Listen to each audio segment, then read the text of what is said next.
Right now, without even thinking about it, you know what time it is. You know if you are late. You know if you are early. You know how many days until the weekend, how many weeks until something you are dreading, how many years since something you have lost. Time is so deeply woven into your mind that you cannot imagine existing without it. But what if time, the way you experience it, is not a human universal?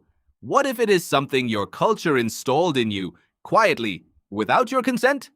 Deep in the Amazon rainforest, there is a small group of people called the Amandawa.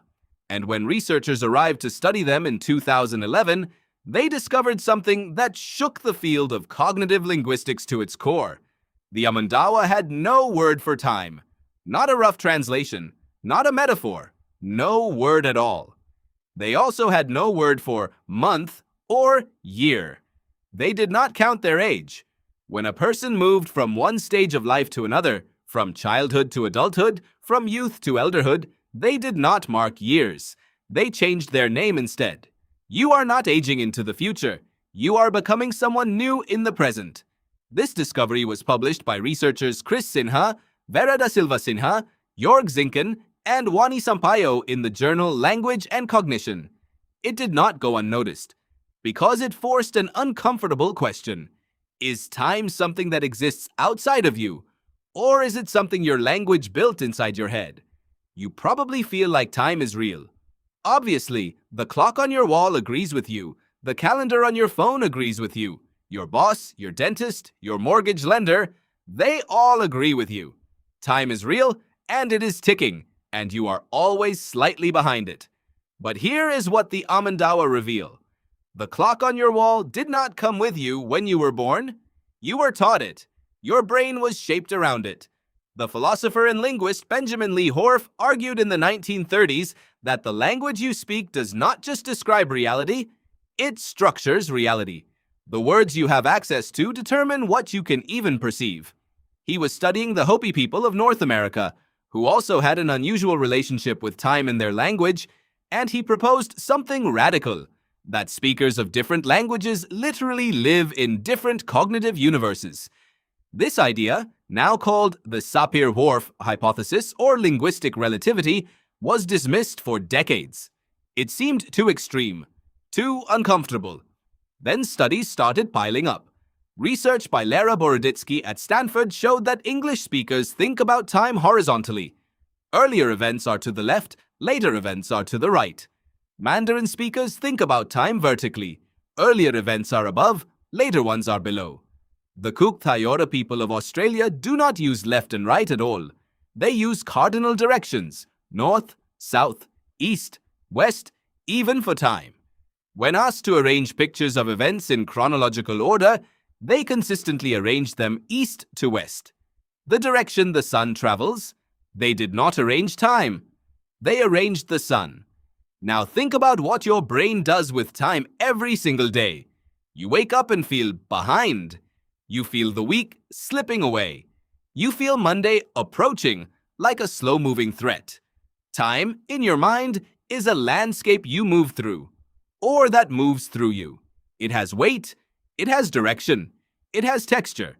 You can waste it, spend it, save it, kill it, run out of it. You treat time like money, and that is not an accident. Across the industrialized world, time became money the moment factories needed workers to show up at the same hour every morning. Before the Industrial Revolution, most of humanity operated on what historian E.P. Thompson called task-oriented time. You woke up when the animals needed feeding. You stopped when the work was done. There was no 9 to 5. There was only, what needs to happen today? For 99% of human history, that was how time worked. Or rather, that was how time did not work, because it was not an abstract system. It was just life, unfolding. The Amandawa do not experience themselves as moving through time. Researcher Chris Sinha described it this way. They live in a kind of event time, where what matters is not when something happened on a clock, but what happened and what it meant. A meal is not at noon. A meal is when everyone is hungry. A story is not from last Tuesday. A story is from when the river flooded and the birds left. And here is where it gets strange. Because research in psychology suggests that for all your clocks and calendars, your brain is not actually very good at experiencing time either. Psychologist Mark Whitman at the Institute for Frontier Areas of Psychology has spent years studying how humans perceive duration. His research shows that time feels shorter when you are engaged and longer when you are bored, which you already knew. But it goes deeper. During high-stress moments, time can feel like it nearly stops. During deep flow states, hours vanish. Whitman argues that subjective time, the time your brain actually experiences, is almost completely decoupled from clock time. You are not living on the clock. You are living in a feeling, which means, in a strange way, you are not so different from the Amandawa. Your brain does not experience seconds and minutes the way your calendar app calculates them.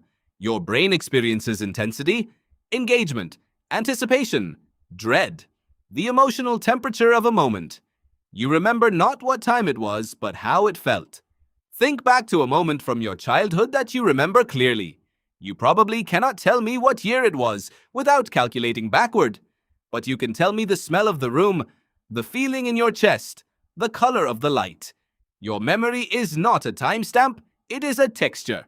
The Piraha people of the Amazon, another group famously studied by linguist Daniel Everett, have no creation myth, no story about how the world began, no reference to anything that happened before living memory.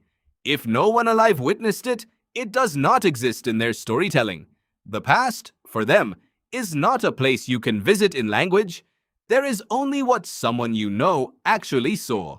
This sounds extreme, but is it? You cannot personally remember most of your life. You cannot verify most of what you believe about history. What you think of as the past is largely a story told to you by other people, by books, by records, by systems built to make you feel continuous with something you never touched.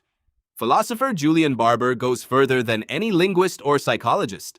In his work on the nature of time in physics, he argues that time may not exist at all as a fundamental feature of reality, that the laws of physics work equally well in both directions, that what we call the flow of time is a feature of consciousness, not of the universe. The universe, in his framework, is a vast collection of nows, and it is your mind that stitches them into a story called before and after. You invented time, or something inside you did. And this is the part that should make you pause. Because you live under enormous pressure from time. You feel guilty when you waste it. You feel anxious when you are running out of it.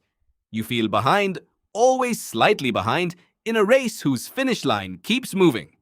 The entire architecture of modern stress is built on a foundation of clock time, schedules, deadlines, milestones, timestamps. But the Amandawa do not feel behind. They cannot. The word does not exist. The concept does not exist. You cannot be late for something when there is no abstract when. This is not a call to abandon your calendar. The world you live in runs on synchronized time, and you cannot opt out of it alone. But it is worth asking, how much of your anxiety is not about what is happening, but about when you think it should have happened already? The Amandawa change their names when they change. Not their age, not their status. Their name, their identity, shifts to match who they have become in this moment. There is no I should have done this by 30. There is no I am falling behind. There is only who are you now? You will check the time before this video is over, probably more than once. You will feel the pull of the next thing, the scheduled thing, the thing that starts at a specific number on a clock. That feeling, that low-grade urgency, that sense of being measured by the hour, is not ancient. It is not wired into your biology. It is a system built around you, so gradually you forgot it was built at all. Tonight, for just a moment, try to feel what the Amandawa feel. Not the time, just the moment. Not where you are on the timeline. Just what is happening right now, in this room, in this breath, in this particular texture of the evening. You were never late. You were always exactly in the only moment that actually exists. And you have known that since before anyone taught you what an hour was.